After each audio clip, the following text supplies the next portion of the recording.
we watched the Injustice movie, and this is going to be a little bit of a hot take for other comic book nerds, but I like the comic. I think you guys are crybabies a lot of the time about stuff that's even slightly different, and that's content for like another movie or video. I don't have time to dig into it. But that said, just bear in mind I didn't really care for the game, other than I think I played the one where the Ninja Turtles were available for like a few days, and then I'm sure I own the first one. I just didn't play the game. At the end of the day, I read the comics more than I read or played the game, so I speak from there because I feel like I have a better grasp of it.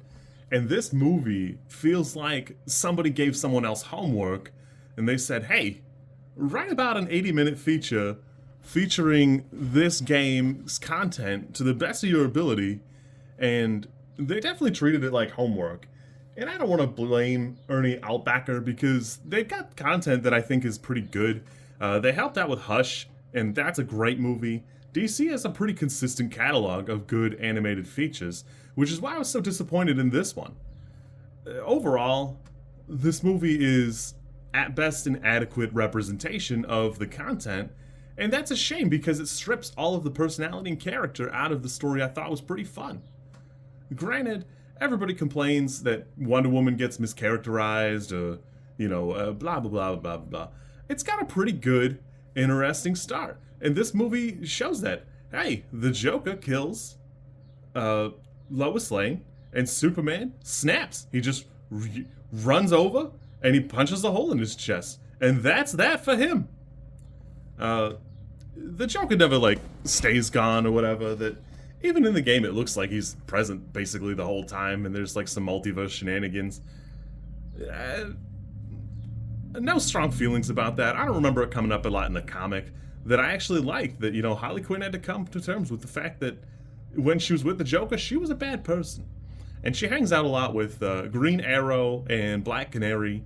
And I think they make, kind of a cool little, throuple is the wrong term, but they have, a cute little family dynamic where they're taking care of each other and, doing the right thing. And we really see only snippets of that in this movie. And that's really a shame. I didn't remember seeing Black Canary at all. But, of course, that's pretty typical for trying to condense something that, I'm guessing these comics are at least 12 issues for each year. And even if you only did 1 year, you could do a little bit better than this. The interaction between Nightwing and Damian are just, it just seems like a little bit half-assed. In fact, Superman interfering partway through kind of spoils the moment because in the comic, that's not how it goes down. Nightwing easily deflects, so later, when it happens in combat, it kills him and it stuns everybody. But even Damian is trying to admit that he didn't mean to kill anybody. He was trying to be nice, and people all react poorly, and then he quickly just jumps sides. He just gives up.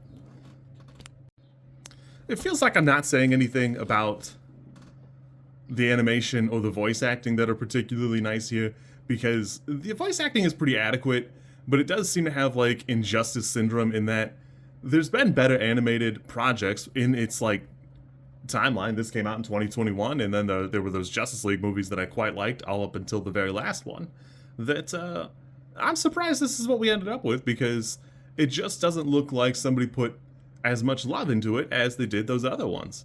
I don't know anything about Anson Mount to say one way or the other, but he does a pretty good Batman. I think it's fine. I don't know that there's, a budget issue, the way it feels like there is with Invincible, where having a celebrity cast is probably bogging down the animation budget, and people believe that if Jeffrey Morgan was not Conquest, people wouldn't watch that episode, and they're not really right so much. There's certainly hype there, but I don't know that it really matters that much. I really enjoyed this movie, but not enough to praise it. I like revisiting it in my mind, but all of it kind of throws away the interesting parts of the comic, where the whole subplot is trying to make a super soldier serum, nanotech, something to where Batman can feasibly fight Superman in a fist fight and not be immediately ripped to pieces. And in the comic, at the end, Green Arrow just barely gets the cure to Batman. They leave the Fortress of Solitude. They rush to the Batcave. He goes to synthesize it, and he just barely completes it before Superman breaks his spine. And that's all fun and games, but Alfred takes it and he headbutts Superman. It's so amazing to watch in the comic. And I'm sure that's not in the game. I don't know what it is.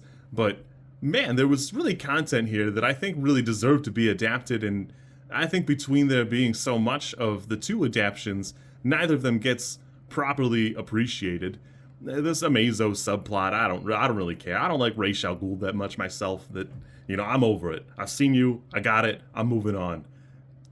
You died in Batman Beyond, and that was enough for me. I'm ready to go. All that to say, if you get a hankering and you like parts of this movie for whatever reason, it's probably time to go check out the comic. For me, I didn't really have any interest in the game. I don't like Mortal Kombat. I've always been more of a Tekken person, and I kind of thought it was like, I don't know, tasteless when I was a kid, so I just wasn't interested in it. I like this. A lot of comic book people will tell you that, like, it's not good, blah, blah, blah, but my characters are not how they would be. Well, that's what an alternate universe is. You can't like Flashpoint and then crap on Injustice because you don't like how Wonder Woman is treated because you've been putting up with bad characterization for like 30 years. You get over it. I don't know what to tell you. I'm not going to fix it. Call Gail Simone. There is some component of it where I think that The Boys coming out has edged out its competition as edgy Superman content, stuff like that, that the original animation for Crisis on Infinite Earths super good, and I really enjoy that, but yeah. This one is kind of a miss for me. It's really only like a 5 at best. It probably should be a 4 because it skips such good content. The only thing I have is I'm giving it the benefit of the doubt because I didn't play the game, so maybe there's something there, but yeah. If you like this content, I'm supposed to ask you to like, comment, and subscribe. I think I think like is here, and comment is probably down there, and subscribe over there somewhere too. I think. I don't know how many times this like snippet is gonna make it into a video. Everybody says you should do it this way, and I always thought it was just like an annoying thing other YouTubers did. And as you know, I am bad at editing, so. If you like it, great, I'm happy for you. If you don't like it, I'm sorry.